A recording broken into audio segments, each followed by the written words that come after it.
अपने पुत्र की सलामती, अच्छी सेहत और घर वापसी के लिए प्रार्थना करती थी, जो कि अपने सुंदर भविष्य के निर्माण के लिए कहीं बाहर गया हुआ था। महीनों से उसकी कोई खबर नहीं थी। ठीक उसी शाम को उसके दरवाजे पर एक दस्तक होती है। वह दरवाजा खोलती है और भौंचक्की रह जाती है। अपने बेटे को अपने सामने खड़ा देखती है। वह पतला और दुबला हो गया था। उसके कपड़े फटे हुए थे और वह भूखा भी था। भूख से वह कमजोर हो गया था। जैसे ही उसने अपनी माँ को देखा, उसने कहा, माँ, ये एक चमत्कार है कि मैं यहाँ ही हूँ। आज जब मैं घर से 1 मील दूर था, मैं इतना भूखा था कि मैं गिर गया। मैं मर गया होता।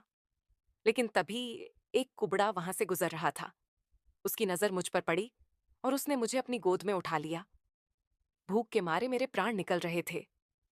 मैंने उससे खाने को कुछ मांगा। उसने निसंकोच अपनी रोटी मुझे ये कहकर दे दी, मैं हर रोज यही खाता हूँ, लेकिन आज मुझसे ज्यादा जरूरत इसकी तुम्हें है। सो ये लो और अपनी भूख को तृप्त करो। जैसे ही माँ ने उसकी बात सुनी, माँ का चेहरा पीला पड़ गया और अपने आप को संभालने के लिए उसने दरवाजे का सहारा लिया। उसके मस्तिष्क में वह बात घूमने लगी कि कैसे उसने सुबह रोटी में जहर मिलाया था। अगर उसने वह रोटी आग में जलाकर नष्ट नहीं की होती, तो उसका बेटा उस रोटी को खा लेता और अंजाम होता उसकी मौत। और इसके बाद उसे उन शब्दों का मतलब बिल्कुल स्पष्ट हो चुका था। जो तुम बुरा करोगे वह तुम्हारे साथ रहेगा, और जो तुम अच्छा करोगे वह तुम तक लौट के आएगा।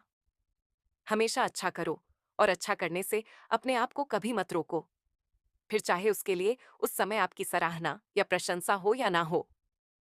अच्छाई कभी बेकार नहीं जाती। जो तुम अच्छा करोगे वह देर से ही सही, लेकिन जिंदगी बनकर लौटेगा, और उस दिन समझ आएगा कि भगवान हर चीज का हिसाब रखते हैं।